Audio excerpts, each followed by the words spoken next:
Semua dipisahin dari agama. Bener. Islam itu cuma boleh berkembang dalam masjid. Nah, Di luar masjid nggak boleh. Gitu loh. mereka bertiga ketawa-ketawa, seakan-akan hidup biasa-biasa aja, happy-happy aja, tapi bisa ngelanjutin ini sampai ke surga nanti gitu. Bismillah, Assalamualaikum warahmatullahi wabarakatuh. Alhamdulillah, wassalatu wassalamu ala rasulillah wa ba'd. Teman-teman, barakallahu fikum, kita balik lagi di Cari Kisah nih. Ini ada salah satu teman kita, Masya Allah dia punya kisah yang insya Allah bisa menginspirasi banyak orang ya. Ini teman kita, barakallahu fik, Rehan. Gimana kabar Rehan? Alhamdulillah, khair Ustaz. Masya Allah, alhamdulillah, barakallahu fik. Senang banget bisa ketemu sama antum di sini nih. Alhamdulillah, senang banget Ustaz. Dan Nana tadi udah di spill sedikit ya, tentang ceritanya Rehan, luar biasa nih cerita. Butuh banget diketahui oleh teman-teman yang lain ya. Ya, apalagi proses sebelum antum ada titik balik untuk hijrah. Bisa ceritain sedikit cerita apa yang paling bisa di-share lah buat teman-teman di sini. Nah Ustaz, bismillahirrahmanirrahim. Jadi sebenarnya Ana salah satu cerita Ana salah satu yang bisa membuktikan bahwa ikhtiar kita pergi ke tanah suci itu merupakan bentuk kita mengejar hidayah gitu Ustaz.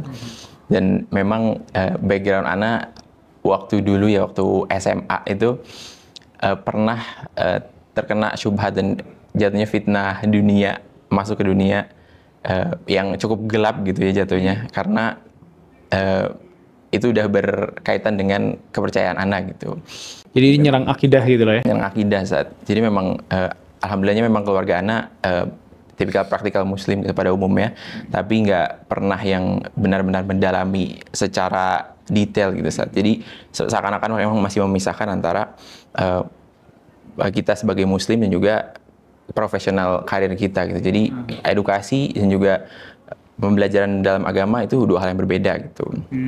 Dan membedakan antara agama dengan kehidupan lah ya. Kehidupan, betul Ustaz. Saya kayak sekuler gitulah. Cuman memang alhamdulillah memang masih sangat dekat juga dengan ibadah-ibadah wajibnya. Nah, tapi memang pas di SMA itu cukup ada titik balik gitu saat yang terjadi sama Ana, cuma mungkin titik baliknya jadi titik balik yang negatif gitu saat. Karena di situ Ana mulai kenal sama budaya barat yang tingkat intensitasnya mungkin lebih diajar di atas kata wajar gitu saat. Jadi Ana mendalami budayanya mereka, ideologi yang mereka kepercayai gitu. Terus Dari juga, mana belajar? Ana dari internet sih Ustaz. Jatuhnya lebih ke karena ketertarikan Ana ke budaya mereka itu berawal dari consumption media untuk entertainment aja, tapi rasanya kok ada koneksi yang lebih gitu Ustaz. Jadi Ana mendalami lagi kayak seperti apa sih culture-nya, pola pikir mereka, sampailah ke titik di mana Ana secara nggak sadar gitu subscribe ideologi liberal gitu. Oh, Bagaimana kita itu hidup seharusnya ya mementingkan keinginan terbesar kita, mau jadi apa sih, mau kontribusi apa sih, itu tanpa harus adanya kekangan dan juga batasan gitu Ustaz. itu Awalnya Ustaz. awal jebakan lah ya. Bahkan betul. Awal jebakan ya. Terdengar indah banget sebenarnya Ustaz. Dan itu qadarullah Ana juga ditemukan dengan salah satu teman Ana waktu itu di kelas 2 SMA lah ya. Pas banget itu. Beliau itu agnostik Ustaz. Itu yang Ana baru tahu sebenarnya sekarang itu pemisahan kelompok-kelompok itu Ustaz. Cuman simpelnya adalah beliau ini mempertanyakan keberadaan Tuhan, apakah ada atau enggak gitu. Siapa yang bisa membuktikan gitu loh kalau Tuhan itu beneran ada, dan siapa yang bisa membuktikan bahwa agama itu adalah turunan dari Tuhan dan bukan cuma budaya yang dibuat sama manusia untuk mengontrol sekelompok orang tertentu aja. Itu pemikiran yang masuk di agnostik. Iya betul Ustaz. Jadi Gitu ya. Dia mempertanyakan tentang skeptical gitu. keberadaan Tuhan itu sendiri gitu ya. Nah mungkin kalau anak ketemunya sama orang ateis pada saat itu gitu, saat di SMA, Anda bakal langsung 100% nggak nolak gitu, karena itu terlalu ekstrim gitu. Seakan-akan ya udah nggak ada Tuhan, agama itu semua bohong gitu, ekstrim gitu. Tapi kalau agnostik itu yang jauh lebih menjebak menurut Anda malahan, karena kita lebih ke lu harusnya mikir dong secara kritis gitu. Emang bener apa buktinya? Sementara kita yang belum mendalami secara detail, kita juga nggak bisa buktiin gitu. Kita nggak bisa paham apa jawaban yang harusnya kita jawab tentang pertanyaan-pertanyaan seperti itu gitu Ustaz. Jadi otomatis ada perasaan resign atau menolak teman anak ini, tapi dalam hati lu Kok ada benernya gitu ya? ada benernya juga. Dan itu malahan lebih banyak benernya rasanya gitu. Gitu ya. Dan subhanallah Fon ya. Ini Anda ingat dengan satu hadis di mana Rasulullah SAW tuh udah ngabarin kepada kita bahwa ini syubhat berasal dari syaitan. Ini subhat berasal dari setan, mungkin dengan jaket western dia, cuma ini dari setan. Kenapa? Karena Rasulullah SAW udah bilang dalam hadis, nanti akan datang kepada kalian syaitan. Ja'a syaitan ila ahadikum faqal, kemudian setan bilang, siapa yang menciptakan langit? Terus kita, ya dengan hati kita nggak jawab, Tuhan lah, Allah. Siapa yang menciptakan bumi? Tuhan lah, Allah. Tapi kita diajak ngomong sama dia. Terus setan nanya lagi, "Waman khalaqaka?" Yang ciptain kamu siapa? Ya Allah lah. Terus setan terakhir nanya, "Waman khalaqallah?" Lagi itu siapa yang ciptain Allah? Kata Rasulullah SAW, kalau sudah sampai di situ katakanlah, "Qul amantu billah."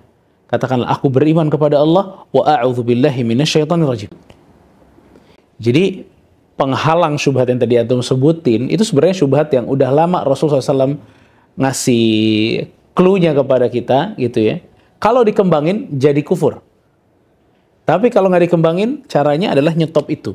Karena akal manusia memang Allah Subhanahu wa Ta'ala batasi kemampuannya.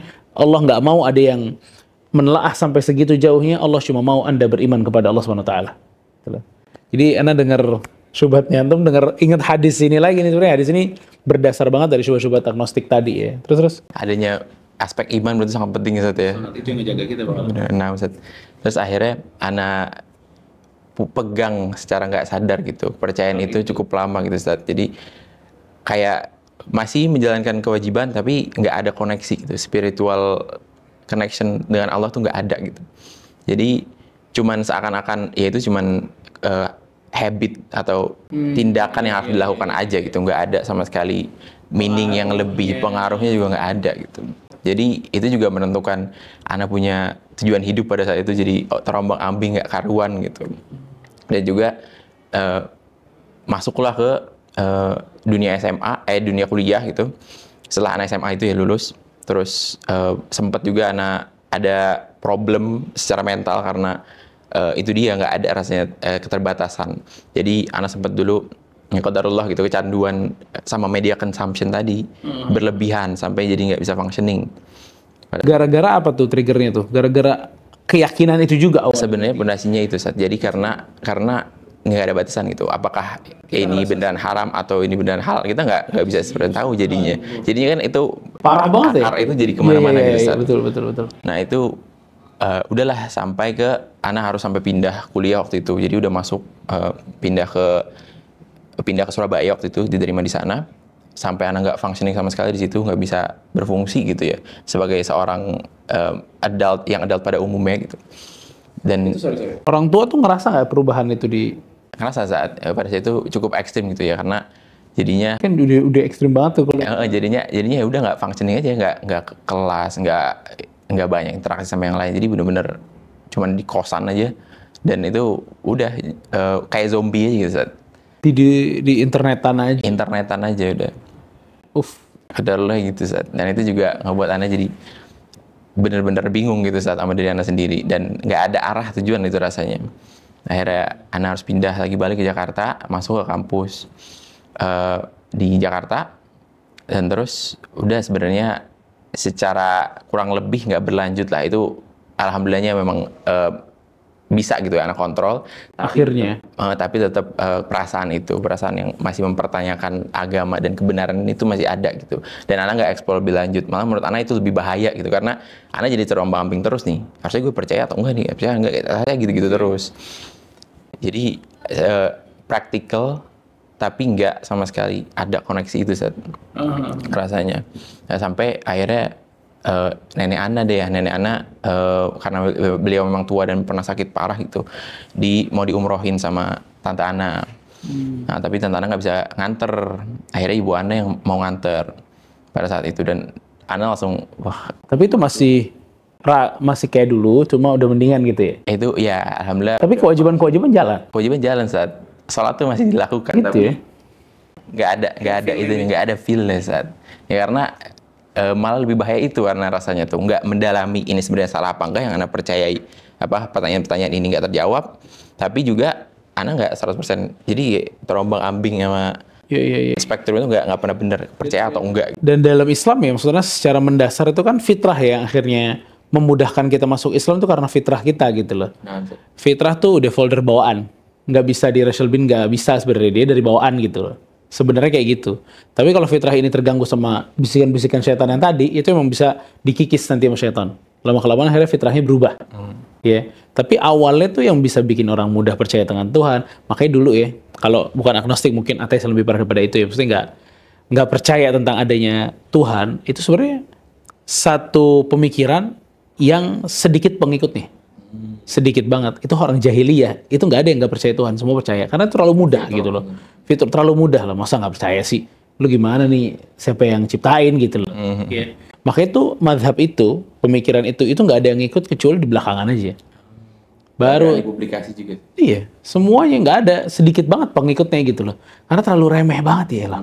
Masa iya nggak percaya sampai segitunya sih gitu loh. Makanya itu mungkin ada turunan agnostik gitu di awal-awalnya gitu loh. Karena kalau ateis sendiri itu sedikit banget pengikutnya karena mudah untuk ditolak gitu loh.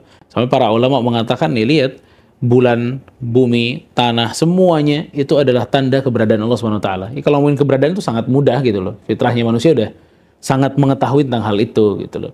Makanya subhanallah pesan cerita gitu nah inget hal-hal yang apa ya banyak syubhat-syubhat mungkin dari dulu orang-orang keadaannya itu sebenarnya nggak sampai ke sana, cuma justru zaman sekarang internet tambah maju, syubhatnya malah tambah berantakan sendiri gitu. Ada lagi deism, pokoknya konsep-konsep yang Ana tuh baru tahu ternyata beda sedikit kepercayaan, udah langsung ada namanya sendiri, kelompoknya sendiri dan pengikutnya sendiri gitu Ustaz.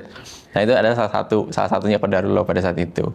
Dan tetap itu yang tetap berlangsung adalah konsumsi budaya barat itu pada saat itu. Itu apa dapat dari YouTube, apa tulisan? YouTube dan juga media sosial sih Ustaz. Ada channel-channelnya gitu ya? Ada channel-channelnya. Memang itu banyak banget Ustaz, benar-benar banyak bukan main. Jadi yang khusus mendibang atau menyalahkan Islam ini yang salah di sini ada sendiri. Khusus yang membenarkan suatu agama ada sendiri. Khusus yang 100% menolak agama itu ada sendiri. Dari mana tuh? Kebanyakan dari Amerika. Oh, dari Amerika ya. Kebanyakan dari Amerika dan UK juga banyak. Kalau di UK bahkan ada Speaker's Corner namanya. Itu tempat di mana semua kepercayaan ini, ideologi ini saking banyak gitu sekarang. Jadi bukan agama dan enggak lagi gitu. Jadi udah bermacam-macam gitu. Satanism aja sekarang sudah dideklarasikan gitu mereka sebagai satu agama sendiri. Itu didebatkan di Speaker's Corner itu. Dan itu dipublikasikan ke YouTube gitu. YouTube gitu ya. Subhanallah, ini ingat di perkataan Syekh Abdul Razak. Kan kita tahu ya hadis-hadis tentang masalah temen nih. Kita mesti lihat teman apa segala macam. Terus Syekh Abdul Razak bilang, kita ini mesti ngeh juga dan peduli juga gitu loh. Ada temen yang nggak pernah berpisah sama kita. Handphone kita sendiri gitu loh. Ini teman kita sebenarnya nih. Dia bisa ngajak kita kemana-mana sampai ideologi rusak, akidah berantakan gitu loh. Mungkin kalau Anda nggak tahu, antum ketemu juga nggak orang yang satu pemikiran sama antum gitu. Di internet banyak banget. Di internet secara langsung kan? Secara langsung enggak. Tapi itu teman Ana itu sih. Satu dua. Ayo. Cuma di internetnya akhirnya jadi teman kita. Makanya juga teman-teman di sini mengelola media kita, mengelola internet kita sendiri, mengelola handphone kita sendiri mesti cerdas. Makanya para ulama bilang dua aja urusan internet dan handphone, batasin atau tinggalin. Kalau nggak bisa dibatasin, ya udah berarti tinggalin gitu loh. Mesti disayang banget diri kita gitu loh. Karena efeknya luar biasa nih, masya Allah di cerita antum nih. Terus begitu nenek antum ajak umroh? Nah itu dia. Akhirnya ibu Ana mau nggak mau ya secara nggak langsung memaksa Ana untuk umroh gitu. Pada saat itu Ana nggak mau sama sekali sebenarnya. Ibu antum masak tuh gara-gara ngeliat antum kayak gitu? Sebenarnya secara zohir tuh nggak kelihatan banget. Oh gitu ya? Terjadi di belakang gitu loh, behind the scene gitu. Jadi Ana juga nggak mau ketahuan. Jadinya ya udahlah gitu. Itu cuma bagian kecil doang dan itu juga qadarullah kalau misalnya Anda punya pemikiran kayak gitu juga tetap aja kelihatannya normal-normal aja di society sekarang gitu karena udah saking jauhnya gitu Anda ngelihat pekerjaan profesional dan juga agama tuh gitu. Jadi orang kalau mau dia ateis, mau dia agnostik tadi, deism, beragama itu kayak hampir nggak kelihatan gitu kalau di. Emang triggernya itu dipisahin ya antara agama dengan sesuatu. Itu dia saat itu bener-bener yang subhat dasar banget gitu. Dari situ udah gampang banget gitu kalau udah beneran terpisah. Iya bener banget sih. Anda juga maksudnya Evan yang ngerasa juga bahwa banyak banget orang yang berusaha untuk itu. Semua dipisahin dari agama. Bener. Islam itu cuma boleh berkembang dalam masjid. Nah, di luar masjid nggak boleh. Gitu loh. Ngobrolin topik apa aja, pasti ngapain bawa agama sih? Ngapain bawa agama? Ini sebenarnya gaya-gaya liberal, gaya-gaya komunis bahkan. Iya. Semuanya pengen dipisahin dari agama. Agama cuma boleh sholat doang. Selama lu sholat lu boleh. Tapi selama lu ngomongin ekonomi nggak boleh. Ngomongin politik nggak boleh. Pokoknya ngomongin di luar ibadah lu sendiri nggak boleh. Padahal Islam nggak sesempit itu. Nah, Ustaz. Ini kan punya Allah gitu loh. Allah yang paling ngerti apa yang diinginkan oleh manusia dan dibutuhkan gitu ya. Terus. Udah akhirnya Ana rasanya tuh kayak itu titik balik di mana Ana merasa ini tuh harus ditindaklanjuti perasaan bingung ini gitu, karena kalau enggak ya terus-terusan bakal bingung dan nggak ada jawaban gitu. Jadi pada saat itu kondisinya Ana masih percaya kalau misalnya adanya Tuhan pastinya, tapi agama itu Ana pertanyakan, ini beneran memang apa Dari Allah. dasarnya orang ini mengontrol orang lain doang, itu kan sebenarnya salah satu propaganda poinnya juga gitu. Jangan percaya agama itu cuma digunakan untuk mengontrol suatu kaum pada suatu zaman tertentu. Lu mau 1500 tahun lalu hukum diterapin sekarang gitu, nggak make sense gitu kalau secara kasat mata. Nah tapi Ana tetap membuka diri lah pada saat itu, kayak ya kalau misalnya memang agama itu bener ya Ana mau buktinya. Oh gitu. Tapi kan Ana nggak ada present ke siapa-siapa gitu, Ana nggak ngobrol sama orang langsung gitu, Ana cuma konsumsi doang. Jadi akhirnya Ana cari gitu, ada nggak sih orang yang mempertanyakan hal ini juga, ada nggak sih orang yang mencoba untuk menjawab hal ini juga gitu. Dan ternyata kebuka lah, itu juga sebenarnya masih dalam satu realm gitu, sama apa yang Ana biasa konsumsi gitu kan, dari western juga nih. Ana mau tahu gimana sih orang-orang di sana gitu. Memperdebatkan hal ini ada nggak sih gitu. Ana sebenarnya nggak pernah sama sekali itu sebelumnya. Ana coba cari, ternyata ada banyak banget gitu. Ada satu space sendiri gitu di media sosial, terutama YouTube. Ana perdalami, ada beberapa figur tuh yang memang benar-benar secara aktif setiap hari mereka turun ke jalanan, buka tenda gitu, terus habis itu mempertanyakan orang-orang ini di jalanan gitu. Ini ada di Amerika sama di UK gitu, yang paling terkenalnya. Dan salah satu yang paling ngena bagiannya tuh yang di Amerika. Jadi dia buka tenda, terus habis itu tulisannya tulisan-tulisan di tenda itu yang men-trigger orang lah gitu. Misalnya Jesus was a Muslim atau Jadi yang buka orang Muslim? Yang buka orang Muslim. Jadi ini mereka revert gitu kebanyakan. Jadi memang baru pindah agama Islam dan mereka juga dari background yang mirip. Jadi mereka skilled lah gitu. Kayak gue mau mendakwakan ini karena gue juga ada di posisi itu sebelumnya gitu. Akhirnya membuka kayak gitu. Topik-topiknya hampir semua dibahas itu, dari ideologi yang sekarang gelut-geluti kayak feminisme, veganism, semua itu kan dasarnya liberal dan ingin tadi memisahkan kehidupan profesional sama agama gitu. Akhirnya Ana perdalami sampai terus itu Ana lanjutin pas sepanjang proses perjalanan umrohnya ya.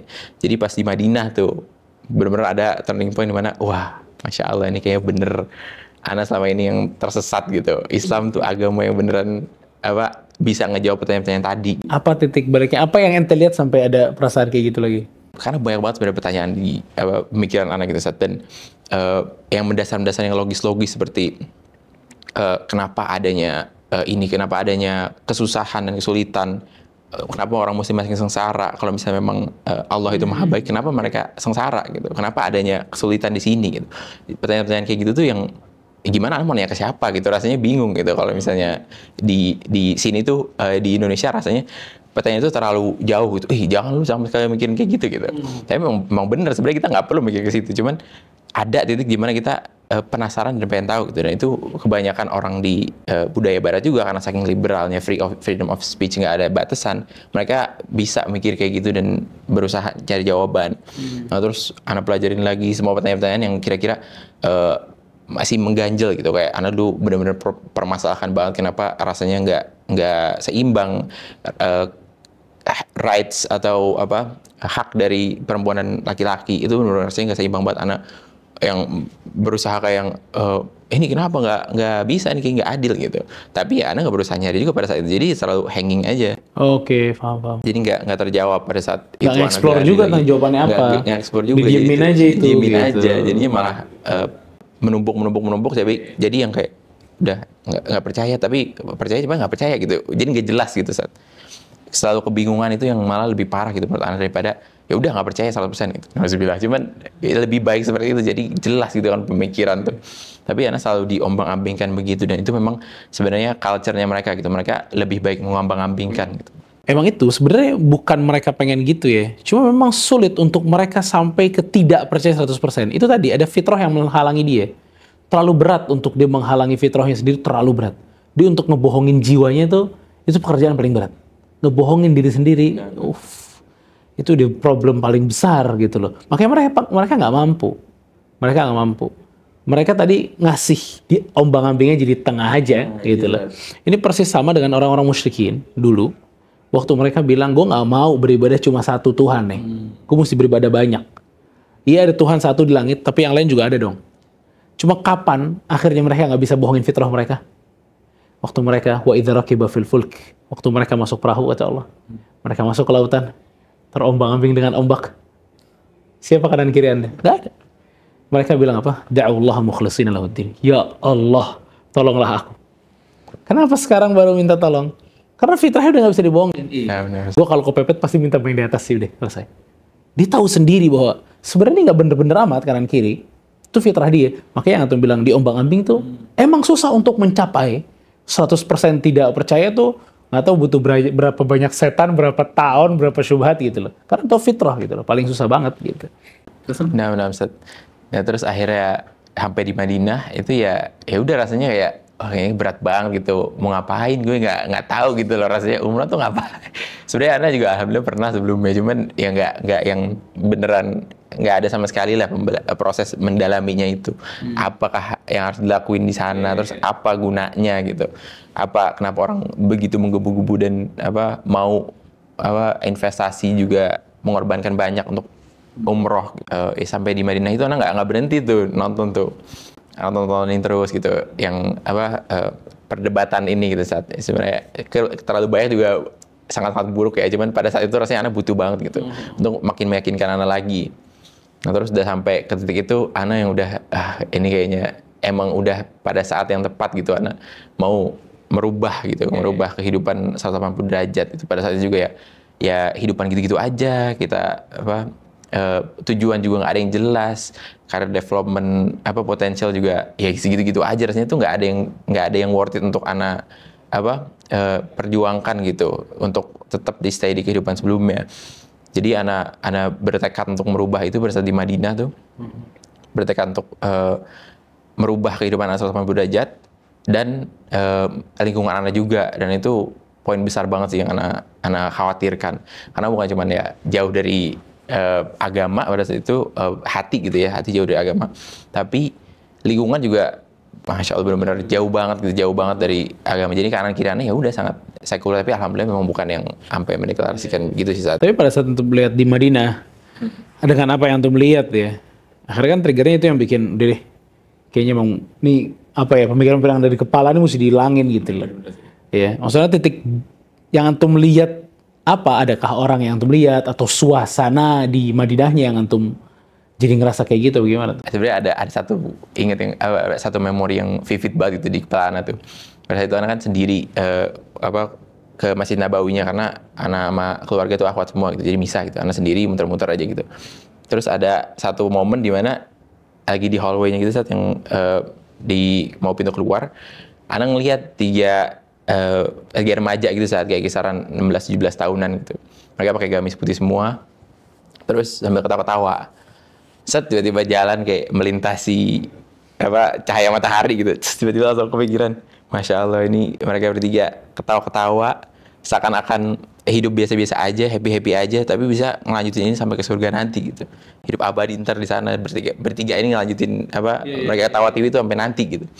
Langsung kayak gila, pusing banget gitu. Dalam keadaan nanti bingung kan? Iya, pada saat itu yang kayak emang bisa hidup normal dengan begini ya, tapi ngeliat kanan kiri ya begitu, sangat-sangat normal gitu. Untuk menjadi seorang pemuda hijrah yang udah ngaji, karena saking butanya gitu, kayaknya ya udah nggak akan punya kehidupan apa halal gitu rasanya. Ya, gitu. Ya terus apa yang mau dikejar lagi gitu, ya udahlah. Kayaknya nggak seru ya kalau hijrah gitu. Nggak benar gitu, tapi tetap aja perasaan itu emang Islam yang benar tuh benar gitu. Cuman lebih ke kayaknya bakal berat banget gitu kalau anak hijrah tuh gitu. Apakah mampu apa enggak gitu. Subhanallah. Terus. Akhirnya itu pada saat momen gak jauh dari itu anak ngeliat 3 remaja itu, grup anak rame dah, grup circle anak ngobrolin mau war konser. Itu ada bener-bener entah kenapa ada titik di mana kayak geli gitu sama diri sendiri tuh saat kayak muhal gitu. ini lifestyle apa yang mau dikejar sih gitu, kehidupan tuh apa yang mau dikejar sih gitu. Jadi kayak pas banget momennya gitu, di saat ini mereka mengejar hal yang jauh bigger dan apa more meaningful gitu. Dan ini teman Ana gitu di Indonesia menggebu-gebu ngejar war konser, kata aduh sangat jomplang gitu rasanya kontrasnya tuh. Akhirnya pada saat itu Ana udah bener-bener aduh pengen banget insya Allah kalau misalnya dapat kesempatan bisa kenal komunitas yang oke, gue fix mau hijrah gitu, karena melihat kenormalan dan juga possible-nya itu saat itu aja enak gitu ternyata gitu iya, ternyata normal ya, kayak gue bisa aja hidup dengan itu nggak ada di pikiran anak sebelumnya sih gitu. Saking banyaknya mungkin ya stigma yang kayak ya lu kalau hijrah haram semua gitu, nggak akan bisa semuanya. Terbatas semua, udah nggak ada di desire hidup, ya udah gitu doang gitu. Subhanallah.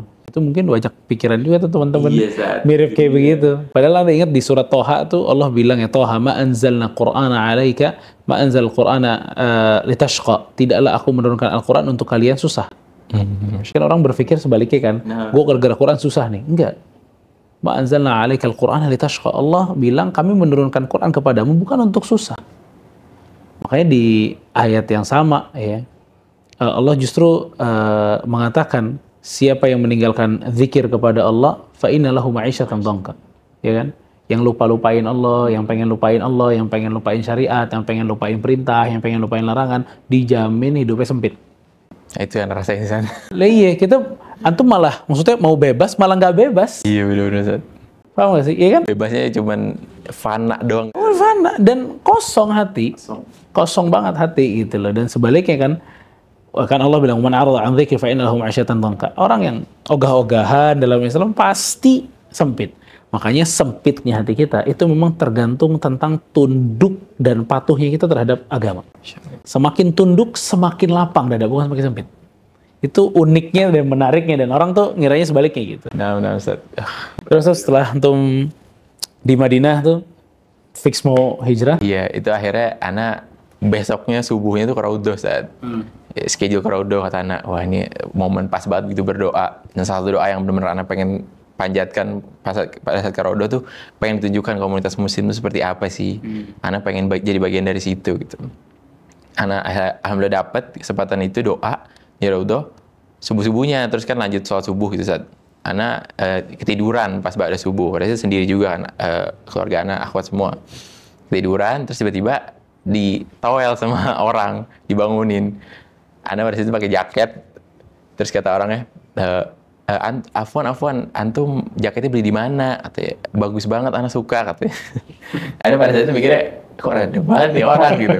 Sampai nyusah-nyusahin diri bangunin Ana, habis itu juga nanya jaket di mana. Dia demen banget kayak jaket antum. Saking demennya gitu, Ustaz. Tapi juga yang anehnya Ana nggak ada. Kan pada saat itu pandemi ya, pakai masker, terus Ana ditutup juga. Terus jaket itu bahasa Inggris. Jadi gimana dia tahu Ana orang Inggris juga Ana nggak tahu gitu. Dia pakai masker gitu, terus pakai kupluk. Akhirnya dia bangunin. Terus ngobrol-ngobrol, ternyata anak kasih tahu kan, jaket di sini. Akhirnya jadi kebuka deh conversation. Katanya, pokoknya beliau kayak nge-share story yang cukup deep lah gitu. Nah, jadi Ana merasa, wah kayaknya pas juga nih momennya. Ana akhirnya cerita juga gitu. Ana tuh dalam fase hijrah gitu, pengen banget ketemu sama komunitas Muslim, pengen tahu seperti apa gitu. Akhirnya tiba-tiba beliau bilang gitu, Ana malam ini pas banget mau ke Jamiah, katanya mau ke UIM. Ana tahu kan, UIM tuh ya memang universitas isinya tuh anak-anak muda semua ya, universitas gitu, mahasiswa. Iya, mahasiswa. Ya, boleh deh, boleh. Saya mau banget gitu, mau tahu gitu. Akhirnya alhamdulillah pada malam itunya Ana ke Jamiah gitu. Jamiah, terus ketemu sama beberapa mahasiswa, masuk ke asramanya juga gitu. Ngobrol-ngobrol cukup panjang terus malam tuh. Dan itu Ana benar-benar yang di pojokan kayak yang mencerna aja gitu, Ustaz. Masya Allah, senormal ini ternyata ya gitu. Bahas topik yang ya masuk apa aja, bahas kopi lah, bahas bola lah. Itu yang jalan aja, dan itu pada saat itu Ana seaneh itu gitu. Saking nggak pernah taunya. Maksudnya antum tuh baru mikir, oh bisa ya? Kok bisa ya gitu? Kok bisa normal-normal aja? Nggak kaku ya? Nggak kaku ya, ketawa-ketawa juga, ngobrol yang ya pada umumnya juga rasanya gitu. Terus tiba-tiba diselipin tengah-tengahnya bahas hadis gitu, karena terlalu jauh gitu. Ada jadi kayak ngeh gitu loh betapa ini tuh bisa senormal ini gitu. Dan mereka semua seumuran Ana gitu. Oke. Jadi antum dulunya nggak ngira ya bisa. Nggak ngira sama sekali, saking nggak punyanya sama sekali. Orang bahas hadis di tengah conversation tuh nggak ada sama sekali gitu. Sejauh itulah istilahnya. Dan mereka yang mendeklarasikan udah hijrah tuh ya rasanya udah jauh aja. Bahkan mahasiswa malah ya. Mahasiswa antum pulang dari situ gimana tuh? Wah, Masya Allah itu bener-bener senyum doang saja. Bener-bener perjalanan pulang kan ada jalan juga. Senyum aja rasanya itu kayak ini nih gue cari-cari nih. Berarti ini jawabannya gitu lah bahwa ternyata kehidupan setelah hijrah itu bisa banget gitu membawa ketenangan dan juga kecukupan itu, contentment itu. Yang Anda malah cari-cari gitu. Rasanya kalau mencari kebahagiaan yang abadi, Anda udah nggak percaya lagi gitu di dunia ini pada saat itu kayak gue mesti jadi kayaknya orang di dunia, sebahagia apa sih gue gitu. Ada titiknya juga gitu, jenuh dan juga capek sama kekayaan gitu kan. Nimbun gak ada habisnya gitu. Jadi entah mau apa lagi yang Anda cari gitu pada saat itu, ternyata itulah yang Anda butuhkan gitu, contentment itu. Betul. Dan memang subhanallah ya tambah totalitas sebenarnya. Menjalankan apa yang mesti kita jalankan tuh semakin enjoy sebenarnya, bukan semakin gak enak gitu ya, subhanallah. Dan akhirnya antum kan akhirnya setelah umroh yang kedua itu ya 2022 ya. Akhirnya kan antum kemarin tuh baru umroh sampai 3 bulan tuh kan tuh. Terus trigger awalnya kenapa tuh mau pilih paket itu tuh 3 bulan di Madinah gitu? Jadi pas 2022 itu setelah Ana pulang itu dari Jamiah, mutawifnya pada saat itu ngobrol bareng sama mutawifnya, dan salah satu cerita yang menurut Ana, wah kayaknya sebuah kemungkinan juga ternyata ya. Jadi beliau itu udah lama di Madinah, dulunya jadi pekerja, terus habis itu jadi tholib di situ, akhirnya lama, udah bertahun-tahun di situ.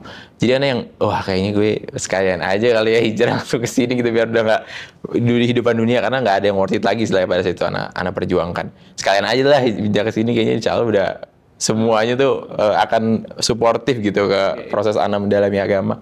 Karena itu yang satu-satunya memberikan semangat hidup Ana tuh, berarti gue kurang mendalami agama sama ini. Pengennya mendalami itu. Jadi pengen totalitas banget saat. Dan pada situ kan masih transisi juga, Ana tuh masih kayak lulus tuh nggak tahu mau ngapain gitu. Ya udah sekalian aja ke sini gitu. Kayak momennya pas banget. Ana akhirnya tukeran kontak sama mutawifnya, ngobrol-ngobrol. Sampailah ke titik kayaknya Ana memang beneran pengen cari jalur ke situ deh.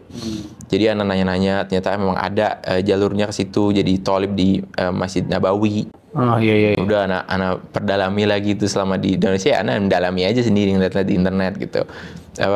Kehidupan di sana bagaimana, dan itu benar-benar indah banget rasanya gitu. Saat akhirnya pas akhir tahun, Ana memang rencananya pada saat itu, tahun itu kalau misalnya ada rezeki, ada kesempatan, ada momentum, Ana mau langsung aja ke Madinah gitu. Karena lagi semangat-semangatnya ya jangan diputuskan gitu lah istilahnya. Jangan sampai momentumnya sampai hilang gitu, Ana terlena sama kehidupan dunia di Indonesia gitu. Akhirnya qadarullah memang belum ada ada fase keluarga Ana kena ujian besar di tengah tahun. Akhirnya apa nih yang bisa setidaknya bisa ke arah sana juga, cuman nggak se-ekstrim masuk pindah bertahun-tahun gitu. Akhirnya Ana nyari-nyari, dapatlah tiba-tiba dikirim sama kakak Ana umroh 3 bulan itu, Ustaz. Wah, gimana tuh 3 bulan di Madinah? Masya Allah, bener-bener banyak Ustaz, insight yang beneran pokoknya merubah diri Ana 180 derajat bisa dibilang. Ana yang sebelum Ana ke Madinah 3 bulan masa sudah tuh beda banget gitu. Dan orientasi yang Ana kejar juga beda gitu. Gitu ya. Dan qadarullah-nya emang Ana ketemu juga sama orang-orang yang Allah berikan kesempatan tinggal di tanah haram, tapi mereka menyalahgunakan dan itu juga punya niatan yang aneh. Itu ada juga, tapi itu malah menambah semangat Ana gitu, bahwa memang di sana tuh akan ekstremis juga ada gitu. Kan ada Nabi Muhammad SAW, ada Abu Jahal gitu. Ana juga ngelihatnya jadinya ternyata memang kita mau mendalami agama itu nggak perlu mencari semacam Islamic utopia fantasy doang gitu, kayak pindah ke Madinah pasti udah 100% betul banget suci dan akan disucikan oleh tanah itu. Ternyata qadarullah enggak gitu. Jadi malah menambah semangat, ya udah berarti kalau misalnya Allah belum takdirkan Ana di sana stay lama, berarti Ana bisa maksimalkan di sini juga. Betul banget. Dan memang intinya satu, kita mau belajar agama, itu poin paling penting. Jadi dimanapun Allah menaruh kita siap untuk belajar. Dimanapun Allah taruh kita siap untuk ibadah. Jangan bergantung sama satu tanah. Mekah ke, atau Madinah ke, iya kan? Al-ardu la tuqaddisu ahlaha. Kata Salman Al-Farisi, tanah itu tidak mampu mensucikan orang. yang bisa akhirnya adalah amal nih dan iman nih. Itu yang akhirnya bisa mensucikan orang. Ya, jazakallah khair banget, Rehan. Barakallahu fiik. Ini banyak banget cerita-cerita yang menginspirasi dan ceritanya masih banyak banget nih. Insya Allah mudah-mudahan bisa ketemu lagi, kita ngobrol-ngobrol lagi, lanjutin cerita antum nih. Jazakallah khair ya. Barakallahu fiik. Jazakallah khair. Teman-teman, barakallahu fiikum. Itu yang bisa kita obrolan singkat-singkat dulu deh, cuma luar biasa banget dari mulai agnostik sampai akhirnya ketagihan ke Madinah. Ya, Masya Allah, mudah-mudahan menjadi inspiratif buat semuanya. Barakallahu fiikum. Assalamualaikum warahmatullahi wabarakatuh.